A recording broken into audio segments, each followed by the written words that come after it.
Got a Visa gift card and ready to shop? Let's guide you through using it seamlessly at your favorite stores. Most Visa gift cards require activation. Look for a sticker on the card itself, while it'll have a website or phone number. Registering your card with your zip code is a quick security step, just like with a credit card.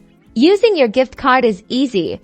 Treat it like a credit card at any store that accepts Visa. Hand it to the cashier and ask to run it as credit. If your purchase total matches or is less than the card's balance, it will likely process smoothly.